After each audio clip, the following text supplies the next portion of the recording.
අයිබෝවන් මම ශියාන් මණිකලෙත්ති. අද අපි ඇවිල්ලා ඉන්නේ අපේ සැන්ඩි බබාගේ කතන්දරය අරගෙන. අපි බලමු සැන්ඩි බබාගේ කතාව මොකක්ද කියලා.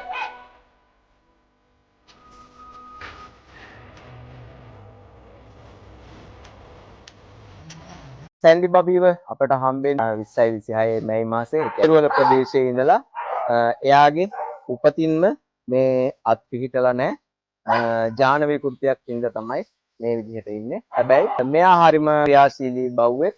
සෙල්ලම් කරනවා හොඳට. අනිත් අයත් එක්ක දුවල පැනලා හොඳට ඉන්නවා. හොඳ මානසික සෞඛ්‍ය මට්ටමකින් පසු වෙනවා. අපි බලමු එයා කොහොමද එයාගේ යාළුවොත් එක්ක සෙල්ලම් කරන්නේ කියලා.